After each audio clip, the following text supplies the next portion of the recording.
My name is Anne Brady and I welcome you to our Mentoring Writers Resource Box podcast. Listen to learn more about the writing world. After all, the more you learn, the better writer you can become.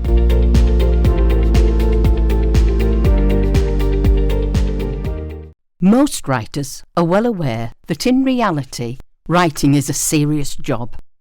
Some writers have a sense of dread and trepidation when they start a new manuscript, feeling as if they are jumping into a tub of cold water. Then there are those writers with the opposite point of view. For them, starting to write something new is more like diving into a hot bath of suds before surfacing to sip champagne, followed by a nice hot bevy. I think I have yet to feel either of those two experiences in the full. I must say that I do understand how some authors can feel crippled by self-expectation. But regardless of that, writing is, and should be, a joy. And to be honest, I will say that I do take any writing seriously. However, I will also admit that I can't, no matter how I try, fully take the writing world just as seriously. And neither should you. Apparently, Byron was known to have hilariously punctured Wordsworth's pomposity by calling him Turdsworth. I suppose it doesn't harm if we want to be tongue-in-cheek and laugh at the literati. After all, isn't laughter great for our mental health? I think it was Oscar Wilde who recognised the paradox when he said, "Some things are just too important to be taken seriously." And that is true. Isn't it better for people not to know if you're being serious or not? Again, to quote the wildly eccentric Wilde, he said, "I usually say what I really think." A great mistake nowadays, as it makes one so liable to be misunderstood. And I think that still applies. Now you might not believe it, but writing is the cheapest of all the art forms. Yes, I know that writers don't have to buy expensive instruments or other unique tools, but still there are hidden costs for us. These are the simple things, such as literary magazine subscription fees, competition entrance fees, and those tickets to attend the events where writers read, some being as wooden as the platform they are standing on. Oh, and don't forget the cost of book launches. Sometimes a writer can feel as if they are more a part of some ladies' group who launch, not lunch. To be honest, I do sometimes find myself avoiding the hardback launches in preference for the cheaper softback ones. Don't get me wrong, I love books as much as any bibliophile. Besides, they do come in handy as fly swatters in the summer. But just how many bookshelves can any writer afford or any room tolerate? If we writers are truly open about things, then we have to admit that it is very hard to launch a book with zero cash. In the past, I've seen book launches that have had themed merchandise, cakes, and other unusual accoutrements. These problems are not just limited to writers. No, it appears that playwrights have similar problems. Apparently, when it comes to the theatre, they are supposed to remain visible. But ticket prices for plays are punishable, and afterwards will cost you even more. This is mainly due to the copious amounts of alcohol needed to lie about how wonderful the show was. "Oh, darling, you were absolutely marvellous." You know what I mean. For some emerging writers, there can be another source of expense: the creative writing class. There is funding available, but unfortunately we are finding that some writers are having to pay for a class of how to fill in an Arts Council funding form. Now how ridiculous is that? It's defunding yourself in order to fund yourself. Another thing is how many of the more successful writers have what they term writing sheds, Oh, I'd love one of those. Well, maybe not in the winter.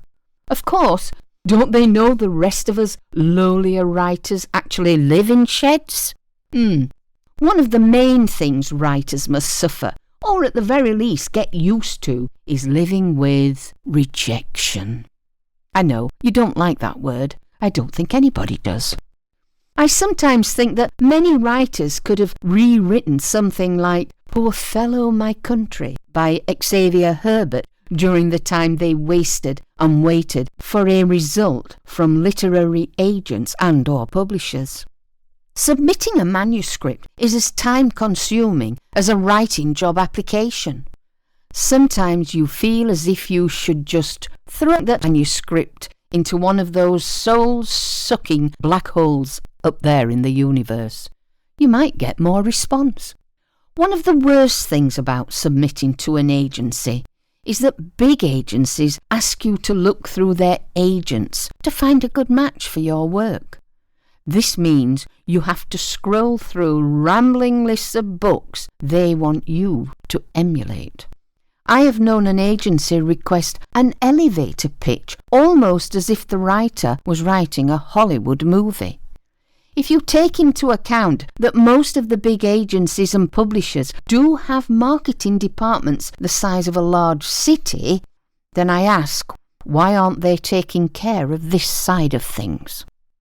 Another obscure thing is that many agencies appear to expect a different word count when it comes to the length of the synopsis.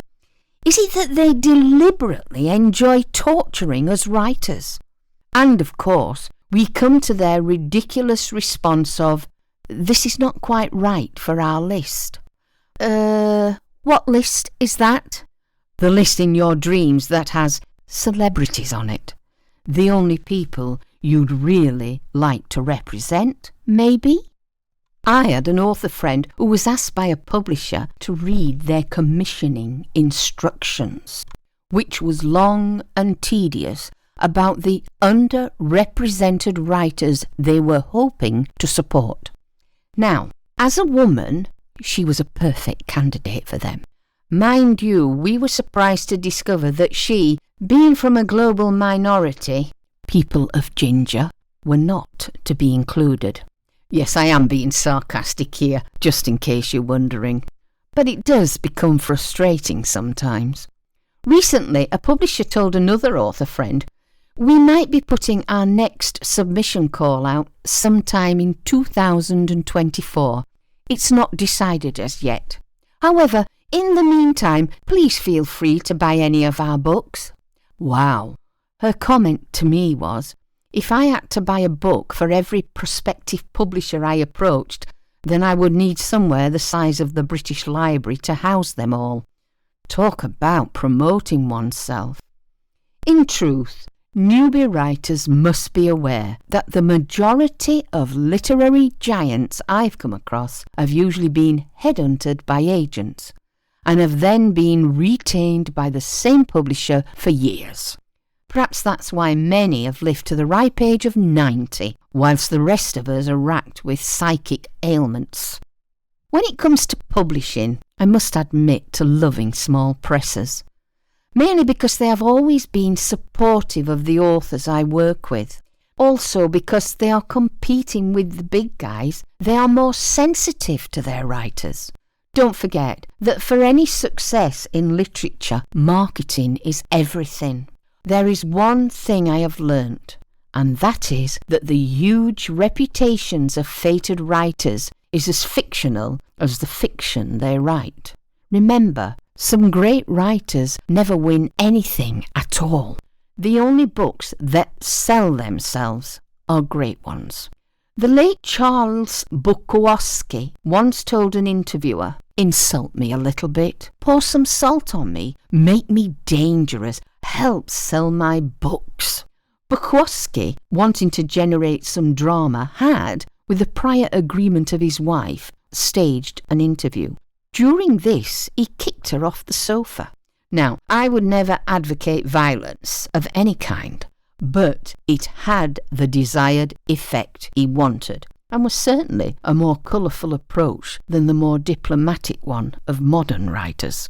Mind you, occasional controversy does still happen.